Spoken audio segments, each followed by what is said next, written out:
My butag Cebu and the rest of Central Visayas. Once again, welcome to our weekly Kapihan sa PIA nga live karon via Philippine Information Agency Region 7 Facebook page o Radyo Pilipinas Facebook page. Inyo sa kining mapaminaw, delayed broadcast every Saturday 9 a.m. via DYMR 576 kHz sa inyong mga radyo. We'd also like to greet our PCO Acting Secretary Dave Gomez and our very own Director General Catherine Chloe Di Castro, as well as our regional head, Ms. Payat Vignan, and our assistant regional head, Ms. Rachel Ross. For today's Kapihan, we have the PDEA 7. The PDEA 7 continues to strike hard against illegal drugs, with the most recent victory being the seizure of the 136 million worth of shabu in Naga City. Our statement that the agency's unwavering resolve to rid Cebu's narcotics. But after the seizure, what happens? So our fourth topic today is the process of this drug destruction and legal basis, and the types of control precursors and essential chemicals OCPECs, and the PDEA's regulatory functions. Without further ado, Jan, please introduce our guest for today. Thank you so much, Azul. So let me introduce to you our panelists for today. So let's welcome Attorney Johnny Yapunada, the Assistant Chief of PDEA 7 Legal and Prosecution Unit. Morning, ma'am. We also have Jonah Pinanonang, Chief Chemist from PDEA 7 Regional Office. May buntag sa inyo, ma'am. O si Ma'am Nelson Tumabini, ang Laboratory Dangerous Drugs Regulation Officer 3 BDRO3, ang Chief PDEA 7 Compliance Section. So may buntag sa inyo, ma'am. Basing naamoy ka ng welcome message sa atong mga viewers karon, nagtanaw sa atong kapihan.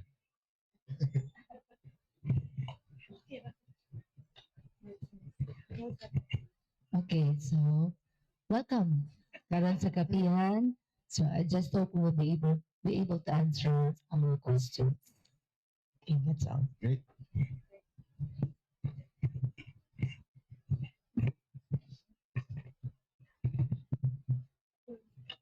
Sinaakay Sa naging mga storya, attorney. Okay, so welcome to Kapihan kontra Droga. So ang amo unta nga ang amo ang presensya dinhi no makahatag og awareness sa mga tao labi na gyud sa drug destruction.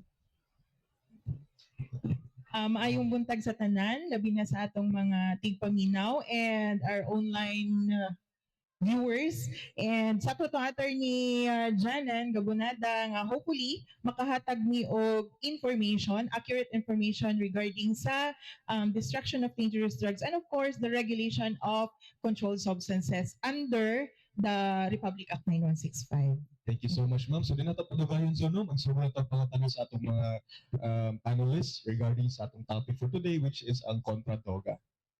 Okay?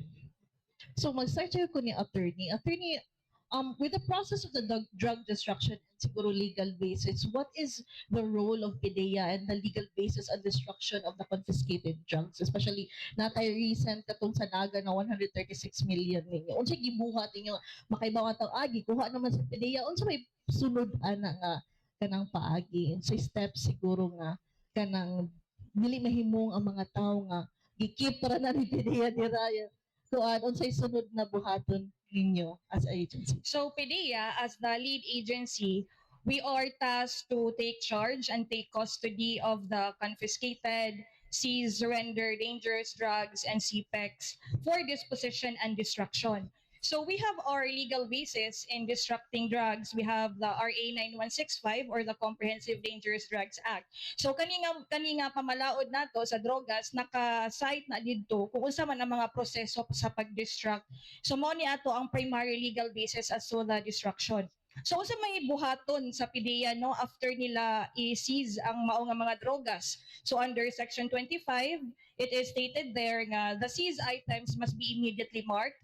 It must be inventoried, and also during the inventory, it must also must be with the presence of the insulating witnesses. So after the inventory, so mao na siya, it will be subjected to laboratory examination. And we have also issuances as to the proper order of destruction of the drugs. Kani siya, nagi na siya proseso nga i-follow, and one of this is we need to file a motion good for ocular inspection of the drugs. Okay, so the question is, unsa may tabo sa drugs? So from the operating unit, mao na to yung state. Na magano ta magnata dito process sa operation place alone, and then sa lab and the chief sa lab. So after sa operation, they will submit the drug evidence sa laboratory. So the laboratory will analyze it and then will release the chemistry report. Ang pag-release naman sa chemistry report, it should be within 24 hours gikan pag-submit sa operatiba. Ngano man ni siya? Di ba naatay, naatay accused? Di ba na reclamator period nga, dili nimo pwede mag-keep ang tao 36 hours.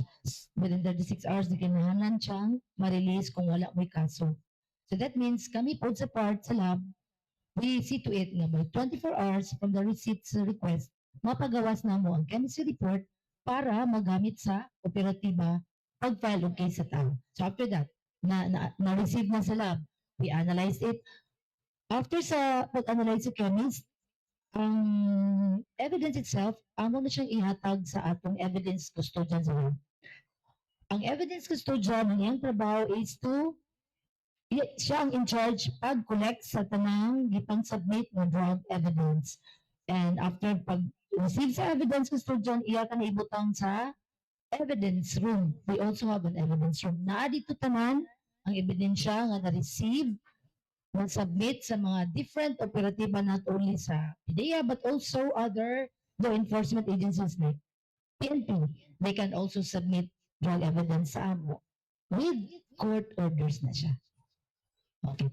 So, pag-abot sa ER, we're talking about, for example, the 20 kilos sa. So, pag mag-analyze, it will be given sa ER, and the only time that it will be released from the ER, kung naay court order, for example, supina na, kay tawago na ang kaso, that's the time that we will release the drug evidence. And of course, sa pag-release sa drug evidence, we have a 3-key system sa among evidence room. Dili usara ka tao ang nagdala sa labi. Tulo. Kinsa ni mga tahanan? The regional director sa PDEA 7, the chief chemist ako, and the evidence custodian. So kaming tulo mag-open sa ER. Dili pwede isa lang. Ano siya? Transparency na siya nga dili lang isa ka tao ang maay say sa evidence room. So kana diya tagutob. Once maka-receive na ng subpoena from the court, so we will, the drug evidence, like the 20 kilos, example, amo na siya dadon sa court, depende kung saan nakastorya sa subpoena.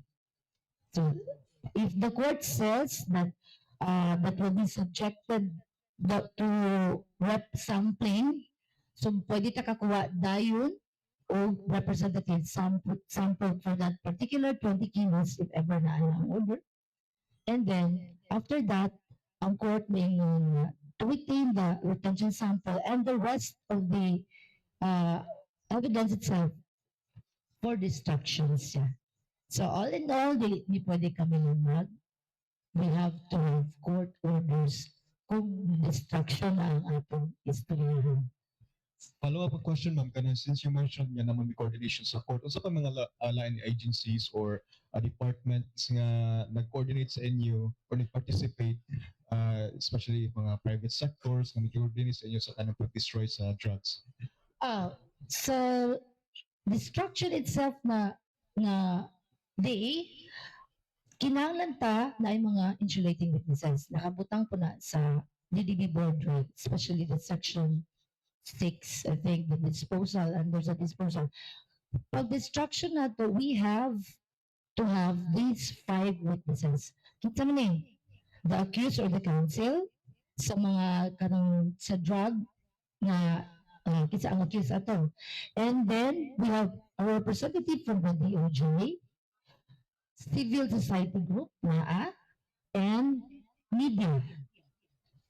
Naadyo na siya. Pag mag-destruction sa mga na yung mga witnesses na nila. So naadyo ang participation sa uban, dili lang pinayaan pag mag-destroy na atong mga witnesses. I see. So katong pag-destroy anang mga drugs na to, ma'am, nganong necessary man siya nga kana jud siya nga day siya i-destroy? With the scheduling ay mga answer no, actually, that's one of the challenge mo po sa amo. But fortunately, there is Region 7, all the courts, they know that we don't have our own facility. And also, naapoy gamay challenge pa sa balaod, kaya ang nakabutang din sa balaod, ang paggasto ana, it should be shouldered by the accused. Hindi nakabutang, but wala, di man na, di siya may tapuno, kay imo paggastuhan pa ng kinsa na pag kuno intay, mo nga alaman to nga gina presyo na gani ka ako pa mapagason. But that's really what is written sa ano RA 965. So karon di ko di mo to pwede buka to na i-follow sa di na lang buta mo himo di ay mo ang nakabutang. So what if you did kami jud ang mga nang gusto. So kanang scheduling sir, gihimo na siya para mausa gani ang gasto. Kay nalimad bag na isa ka korte, pila ka korte ang Cebu City lang alone ha? I think 26 ang drug courts nga diri nga nag-receive og drugs. Ug magbinagsa sila ingon og order sir nga distract this particular kung mo-follow jud ta sa 24 hours gikan pag-receive imposible kay marag ang gasto it's a practicality ba. So that's why ano siya sir giusa tanan ano. And then all the courts would mostly sa courts po diri kabalo na siya nga wala na na-follow nga pagbutang nila sa order. So mostly ang court, sa court order ginabutang nila is for proper destruction na siya. Wala siya gibutang nga dito. Kaya para safe na kami ang mag-elucidate sa destruction. But should there are courts na medyo ibutang na after 24 hours from the receipt of this order, inyong destroy, mao na mag-manifest po jud ni. Ang manifest ni nga dili ta ka destroy within 24 hours and basta i-inform lang ang court nga dili ni siya nato ma-destruct within 24 hours for this reason. But gamay ra kay ang court na magin-ana og order kay they know na usahan. So that's why most of the court orders open din siya. Ingon na siya for destruction na siya ano nga drug evidence. Dili siya mo-update. That's good to hear, ma'am, no? But ang isa po sa curiosity sa mga tao is unsa ni mga drugs ang angay nga sunugon or included ba niya marijuana kaya marijuana ba kay kuan usa pud na di ba sa mga issues diri sa Region 7 po. Okay. Kana pong marijuana, I think you're referring sa eradication. Kanang naa sa bukid. Actually, nakabutang po dyan na siya sa balaod. How to destroy these dangerous drugs. So, ang first is by the use of thermal destruction method. That's why kami, naami more with the Cosmopolitan because they have their thermal destructor. Kada siya sa mga shadow, kapag ikan sa court, nang ipang turn over sa amo. But with the marijuana po, kinagang the question, it's really written sa board drive, especially section 6 na sa marijuana eradication, the plant itself should be destroyed on site. Jud. Maan jud nakabutang ko na siya. It's not nagama lang. And you can review it sa ano, balaod. And after that, pag burn niya, it will be, kung siya, lubong na apot sa procedure. Ang reason is practicality. I mean, what if nakakuha mo 10,000 stocks gikan sa bukid? Imo siya ipakanaog? Imong dadon ang 10,000 stocks sa laboratory, wala siguro may anak kadako ang evidence room. What is sa procedure, magkuha lang ka og rep sample. Imo ipa-analyze sa lab and then that's it. Kung may na siya marijuana result, that covers that the ang plantation is marijuana plantation. Kato na siya. Jud. So it's written jud nga ang destruction dito sa field itself.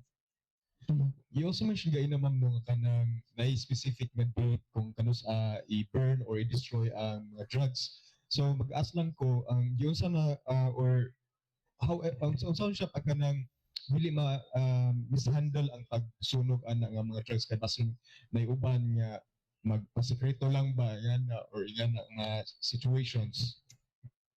So we will be talking about the destruction procedure. So I will just inform nga ang Laboratory PIDEA is an ISO certified entity. So what do you mean by this ISO? Everything is documented. It's all about documentation with ang ISO. So kani, yung mishandling, it's the laboratory itself na jud ang in charge. Ano. So during the destruction itself, mauta kong gingon, tulo kami mag-open sa evidence room na dito ang for destruction. So kanang tulo ka mga personnel mag-guide na sa mostly na ami chosen na agents, dili na maskin kinsa lang nga agent ang amo ang pahandulon sa mga evidence.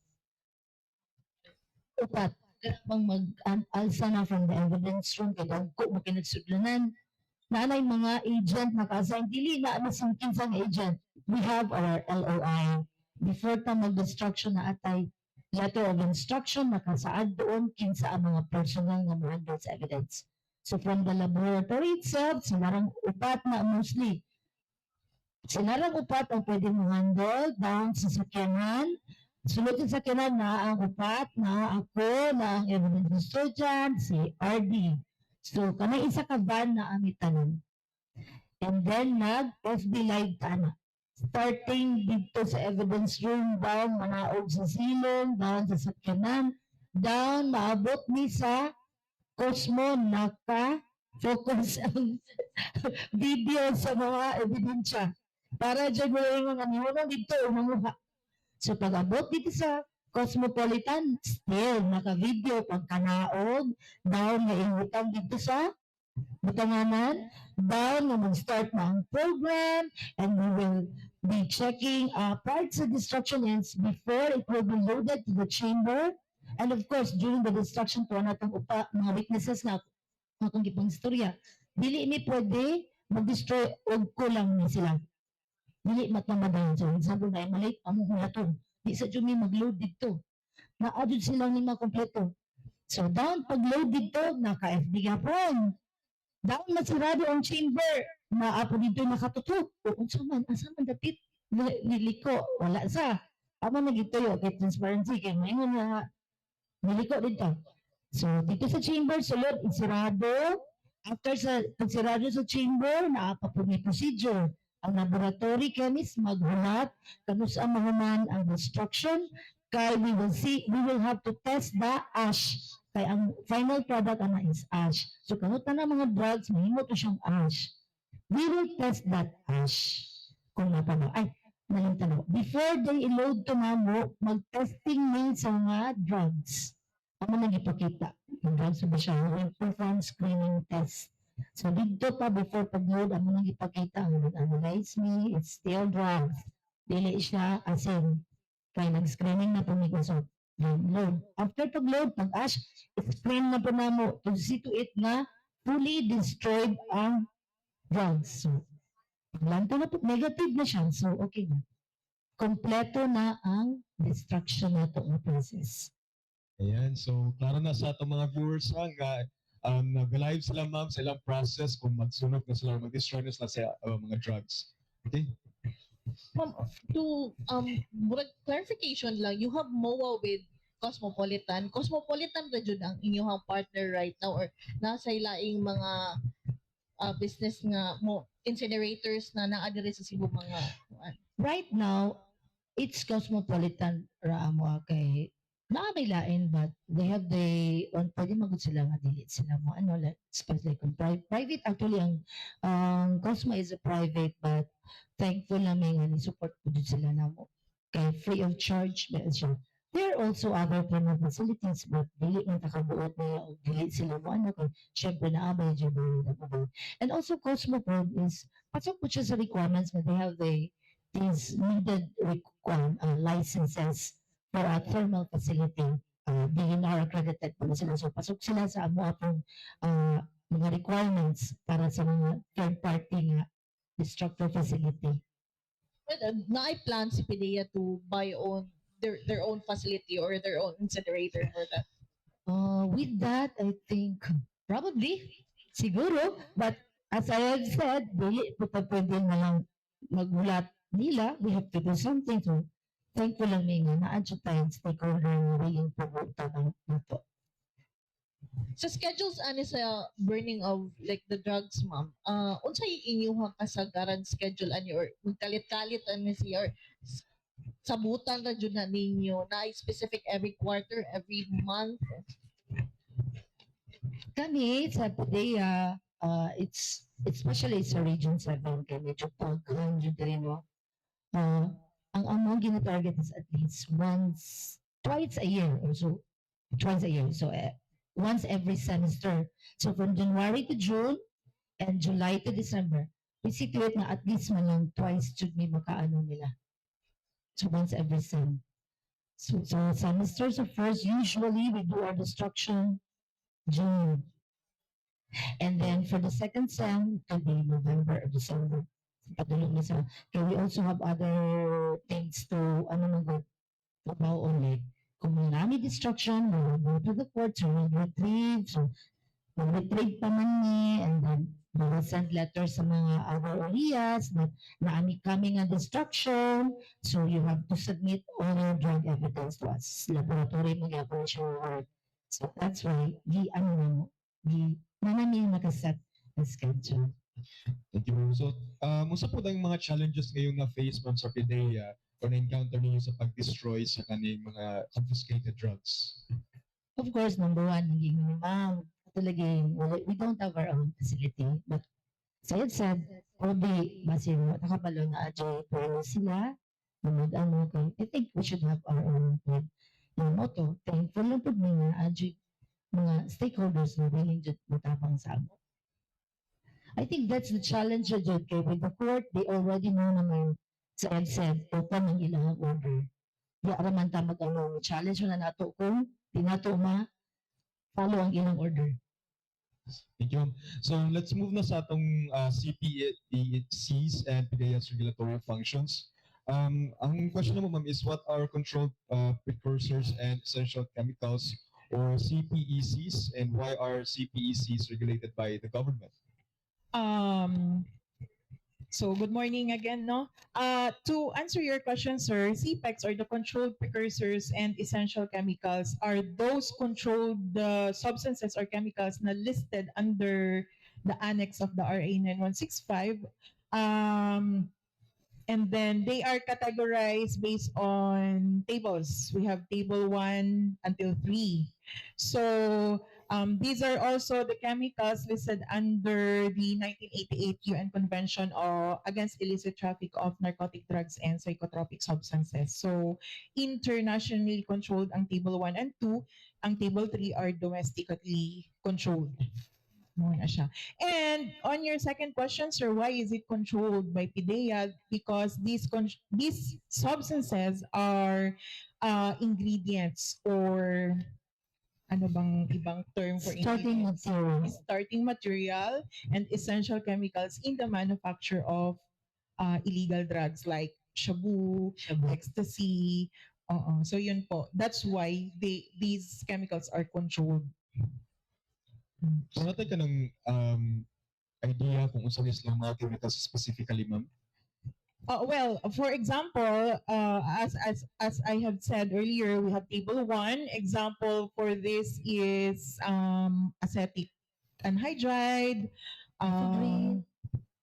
piperonal, potassium permanganate. These chemicals are usually found in laboratories, in manufacturing industries, kasi ginagamit din nila.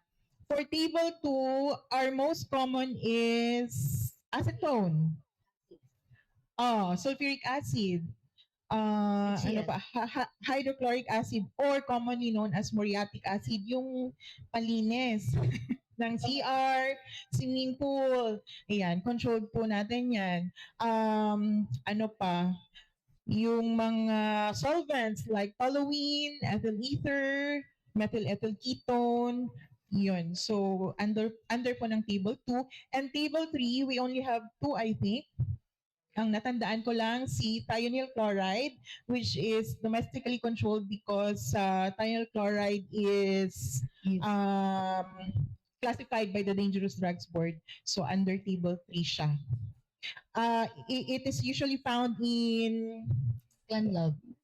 yes, yung mga na dismantle po na clandestine laboratories and legitimate use niya sa mga batteries, I think. So yun po.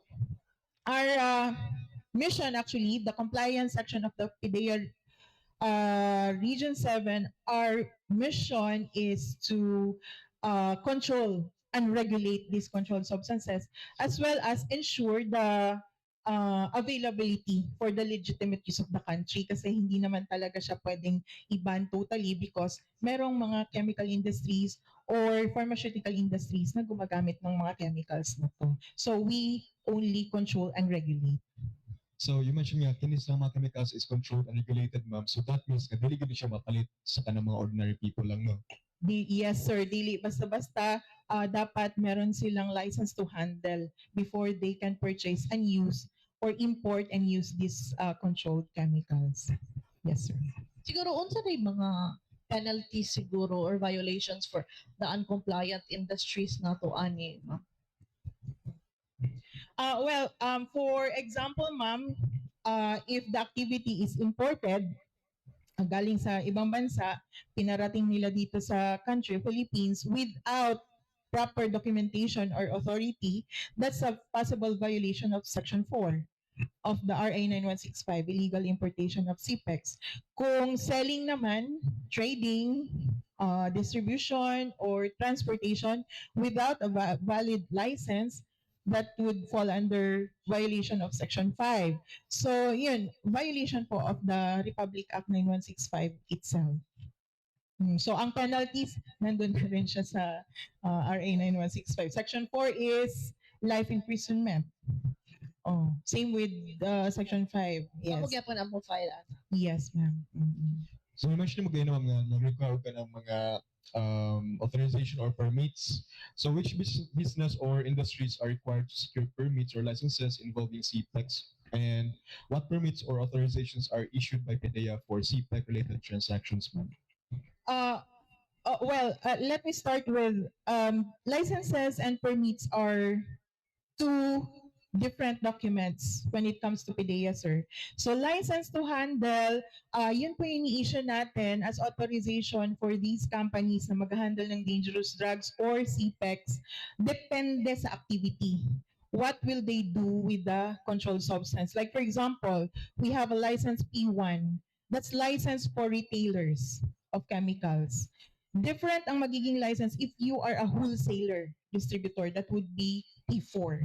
Kung end user ka lang and then local purchase lang, that's P3. And then if you are an importer for your industrial use, that's P5IM. So different po yung license na i-handle, depends on the activity. Anong gagawin doon sa chemical. Same with dangerous drugs. We have S2, that would be the license for doctors, physicians, dentists, veterinarians that will prescribe naman dangerous drugs. For pharmacies, hospital pharmacies, and community pharmacies, they have to secure an ST license. That's license to retail dangerous drugs naman. So, ganun po. And on the other hand, the permit naman, nabanggit mo sir, license and permit. The permit naman is issued to entities that will import or export these controlled substances. So, different din po ang validities. So, they are two distinct documents po under sa PDEA. So, what are the companies or entities that needs to secure these authorizations from PDEA? So, any entity that will handle dangerous drugs or CPEX needs to secure proper authorization from PDEA. So either license or license and permit kung importer or exporter sila.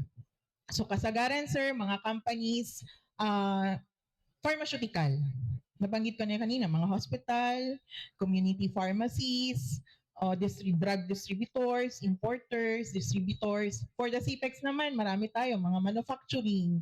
Kasi kailangan din nila sa Our laboratory has their own. Hindi, meron din kami. We're not Kasi secure. gumagamit sila, yes.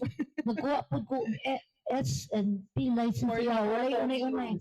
Mag-submit niya po ko requirements Yes. niya, ma'am. Even Diba, our na-follow siya laboratory. niya. Our K9 also has a license kasi they are handling din yung sa pang-practice sa mga K9s na to. So they also have a license with us. So yun po, lahat po ng entities na mag-carry or mag-handle ng controlled substances needs to secure proper authorization. A follow-up question, ma'am. Nabay mandate ang PDEA regulating the CPES in the Philippines? Yes, our mandate is, of course, the Republic Act 9165. And then we also have the Board Regulation Number 1, Series of 2014. This is the regulation, the comprehensive amendment of the Board Regulation Number 3, Series of 2003, regarding the guidelines on the proper importation, exportation, distribution, etc. of these controlled substances. So yun po yung mandate namin, sir. The RA 9165 and the Board Regulation Number 1, Series of 2014. Take charge and have custody yun. DDs and CPEX yun eh. So included yung CPEX. Ayun, in relation to distraction naman, yung sa amin, syempre may mga entities kasi na naaabutan ng expiry. May mga na-expire, especially sa dangerous drugs. May mga hospitals na naabutan ng expiry yung morphine ampules nila, ganon. So they have 3 options for that. Actually, they can surrender, they can return it to their supplier, depende sa sabot nila, or they can destroy it themselves basta sa DNR accredited facility gihapon and witness from PIDEA, or they can surrender to our PIDEA laboratory para masama na siya dun sa distraction. And kasagaran sa atong mga registered entities, they up to surrender sa PIDEA para wala na silang iisipin. Kami na yung problema. Kami na yung problema. Add-on siya. I-add sa ma'am sa mga gikan support and Yes. haba. Expired medicines, Yes. dangerous drugs, and CPEX. I think wala na yung question. Wala na kay question. Wala namang question. Okay? At this point, siguro hatag na to ang floor to our media. Welcome to our media partners, by the way.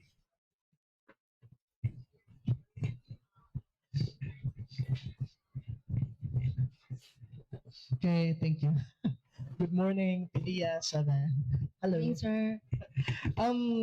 Based on statistics and mga reports, there's an increase of 123% in kaning seizures sa illegal drugs nationally. Last 2025. Now, in Region 7, natin mga dagko sab nga mga kuha sa or amount sa drugs, diba? Last 2025 first quarter, early 2025 rather, natin 692 million pesos nga nakuha na drugs, and magwahay lang po, we have 136 million in Naga City.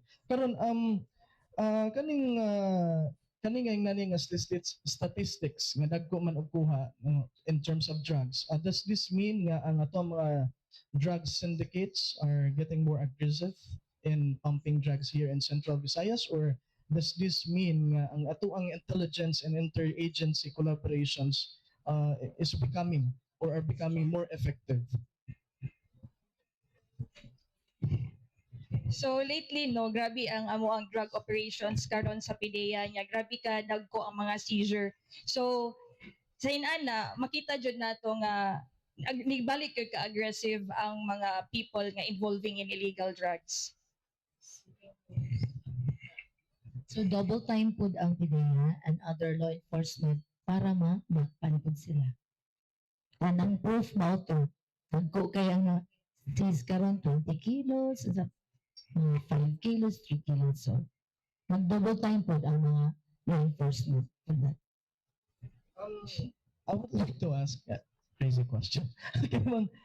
Is it a good thing nga nakuha, or I don't know, in terms siguro sa inyo ha, maayo siya nga kanabatang daghantang nakuha kay hinahinay na natong nabugtaw ang dagko ang mga syndicates, or padayon gyapon siya nga bad thing for Central Visayas nga padayon tang nakakuha kung nani ka mga dagko nga amount ng drugs. Well, it is an operational ano sir no, analysis and evaluation kasi kami technical kasi kami sir. We are from the laboratory, legal and prosecution and compliance section. So, pero on our point of view sir, there are pros and cons of that. Kasi hindi naman natin pwedeng sabihin na ay ano malaki yung seizure, ano siguro, nagpabaya, ganyan. Hindi naman siguro. So, it just so happen na nag-boost up din siguro. I don't know, sir, kasi sabi ko nga operational ano siya, data. Analysis, hindi man kami. Oo. So, nag-boost up po siguro among intelligence and operational capability, sir. So, that's why, yun, nakuha yung mga ganyan na malalaki. Let's see it on the bright side, no? At least hindi siya umabot sa Users. users. Oo, na-interdict siya. So, yun, I think so. Do you have any other questions from the media? Good morning everyone. Leah Alcantara of PDEA 7. So as mentioned by Ma'am Nezen, since namagod sila sa technical side, we just like to address ang katong question ni Sir. No, very important question to ask. Especially dagko ang ato ang mga seizures over the past month. So I think na-emphasize po sa atong guest speaker nga ni Attorney Janen that this illustrates the very close strong working relationship between PDEA and our counterparts ng mga law enforcement agencies. And ganahan po na may emphasize katungigan po ni Ma'am Nezen, kami manggod sa law enforcement, if nagkuha tong confiscation, we see it as on the positive side, kaya at least nakuha na to siya nga tibuok pa. Whereas kung natunga-tunga na siya, tuwa na siya sa communities, it would be much more difficult for us to Retrieve. to capture. So it's a big accomplishment if natay mga dagkong seizures, confiscation diri sa Central Visayas. And this will definitely affect the supply sa ground. So at least makita na to or mo-manifest na siya nga mogamay ang supply hopefully, no? And na-intensify na to ato anti-illegal drug campaign diri sa Central Visayas. Thank you. Thank you, ma'am. Napapatalain questions from the media.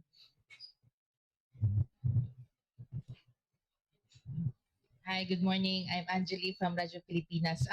I just would like to ask this question no for those nga especially kanang mga viewers na to karon nga dili pa jud kaayo aware no especially when it comes to drug destruction. No? We all know nga ang partner sa PDEA is ang Cosmopolitan no diha sa may Colon area.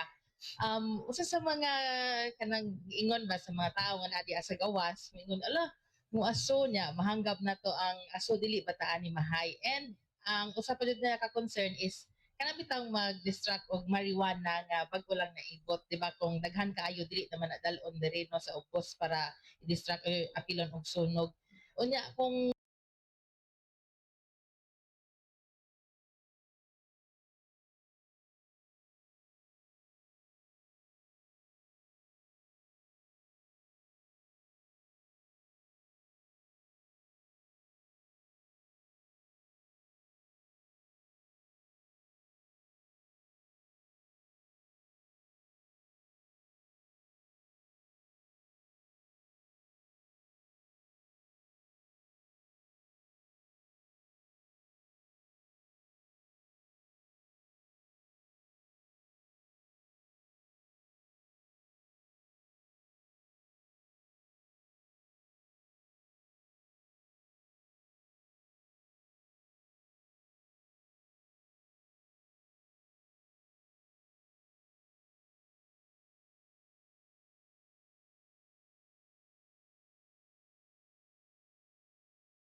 sa ira rin. Oo. Dapat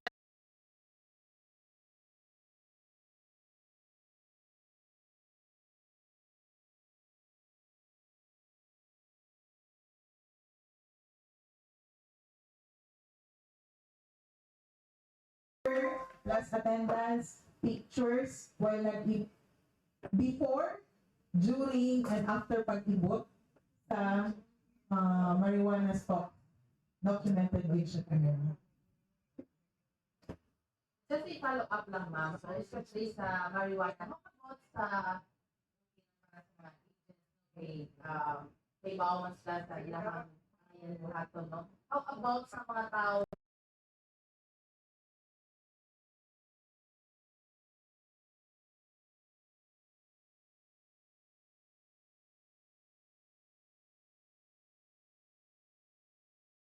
Sa winds and directions sa way kung mahimo, kung asa ang directions mo. Of course, pag ang asumagod, dili magod siya mo, dissipate lower.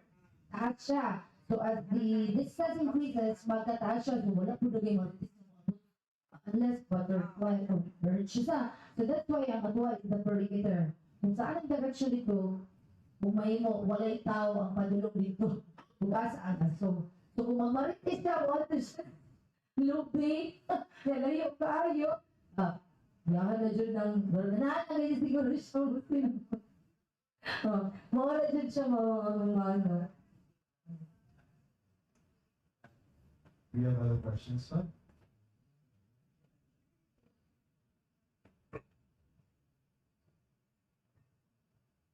Hello, good morning, ma'am. Ako lang question I am Marjorie from Tatima. Ako lang question, ma'am, kay mention man po ninyo kanina nga, make sure ninyo nga na specific na agents or personal tuyog sa pag-clear sa evidence.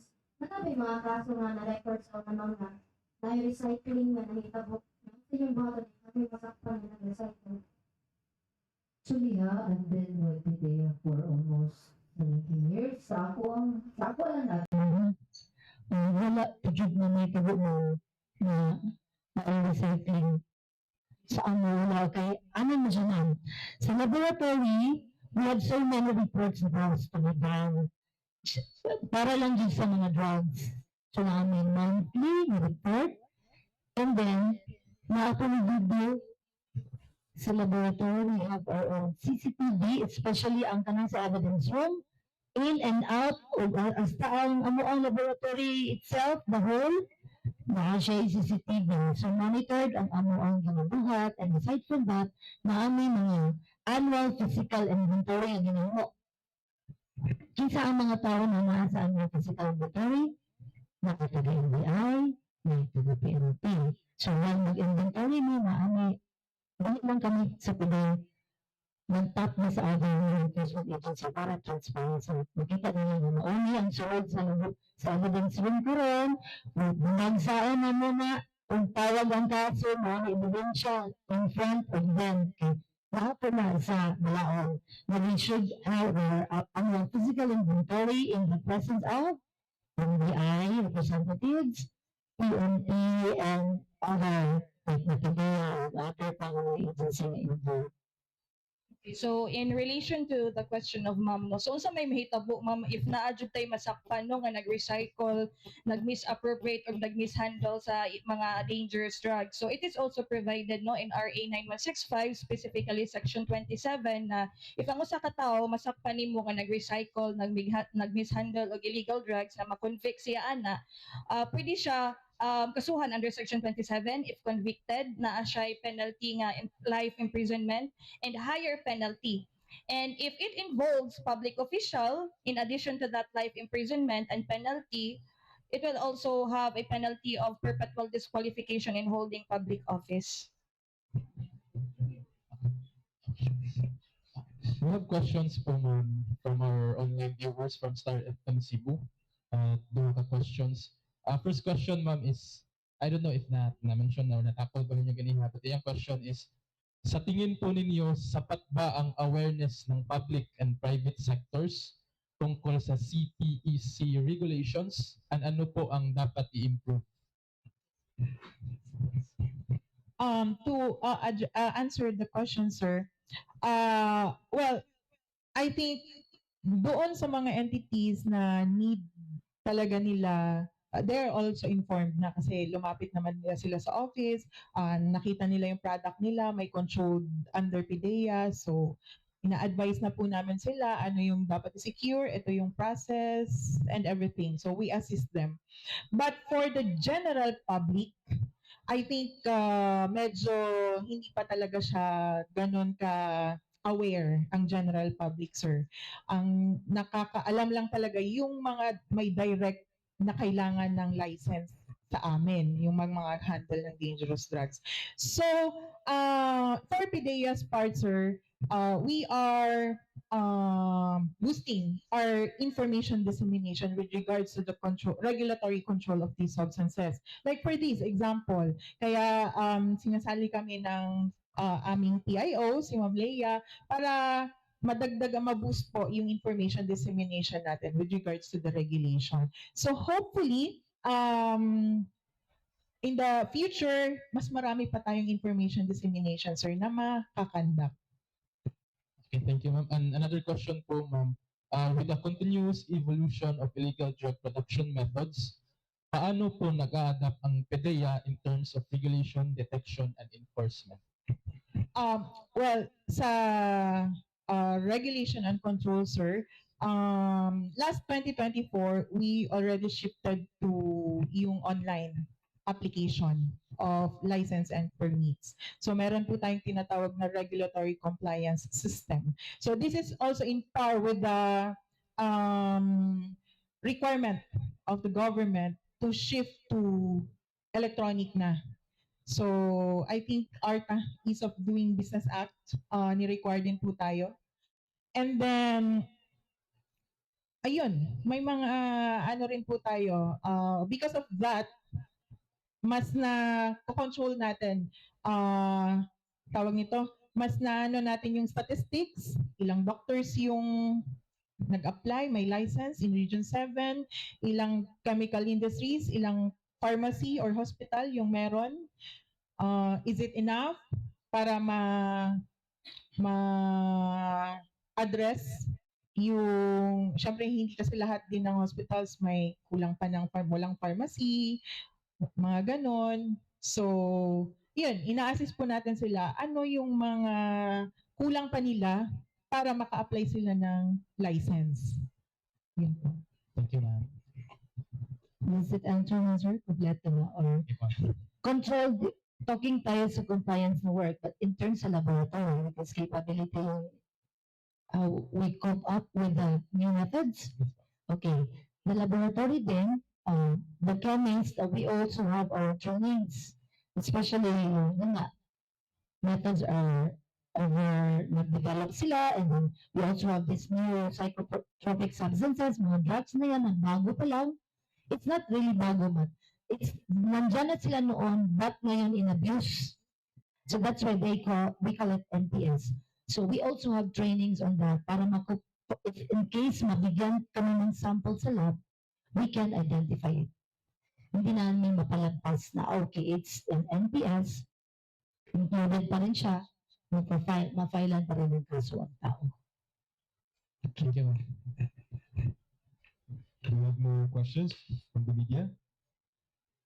Okay na. So thank you so much atong media partners no sa ilang mga pangutana sa atong mga panelists for this morning. So karon we would like to ask a closing message sa atong mga panelists. So let's start ng closing message. Parting statement sa atong mga viewers karon minaminaw. Okay. Sige. Okay, first and foremost, napasalamat kami nga given the chance karon na ma-appeal ang kapihan so that the people also nga wala usually direct na concerns sa PDEA were also there. So yes, our ano lang po is please support us also. Okay, the problem in drugs is not only PDEA, it should be common. We should be concerned. Everybody should be concerned with this so that ma-solve dyan ito ang problem sa drugs. Whole of nation approach can be magpwede on law enforcement method. It's really the people that we can have the direct contact sa mga tao. That's all. Thank In you. addition to the closing remarks of Ma'am Jonna, so kami sa PIDEA, bisag kami ang lead agency in the fight against illegal drugs, nakinahanglan yun gihapon mi sa tabang no sa other law enforcement agency and of course the involvement of the community because as we all know the fight against illegal drugs is a shared responsibility. Dili lang ni siya mahimos namo sa naa sa law enforcement but kinahanglan pud siya og active community involvement. Alright, well, na summarize naman yun ni nilang duha. So ako since compliance section ko, ang masasabi ko lang, your compliance is our success. Ayun, thank you so much, Attorney Bunada, John Tinarang, o si Ma'am Nelson Tomabili sa iyong oras sa paghatag ka ng mga informasyon gikan sa PDEA. I would like also to thank our guest, PRO7 spokesperson, P. Colonel R.V. Acere, para wala din siya dahil. Sorry. And I think that ends our kapihan sa PIA in behalf of our Regional Head, Ms. Renee Fayette, and our Assistant Regional Head, Ms. Rachel Ross. Magpasalamatan kami sa presensya sa atong media o sa atong kauban mga panelists this morning o po sa atong mga viewers o sa akong team dire sa PIA Regional 7. Mahinaot mi nga ato na may nakutlo sa atong may information sa atong kapihan this morning. And kami sa PIA andam nga maghatag sa inyo og informasyon maayong balita gikan sa atong gobyerno. Ako si Ian Podbaog from Philippine Information Agency, kauban atong host nga si Ms. Zuana Rose Lopez o atong mga panelists this morning. So, atangin na po sa atong sunod nga kapihan sa PIA. Stay safe and God bless everyone. May buntag.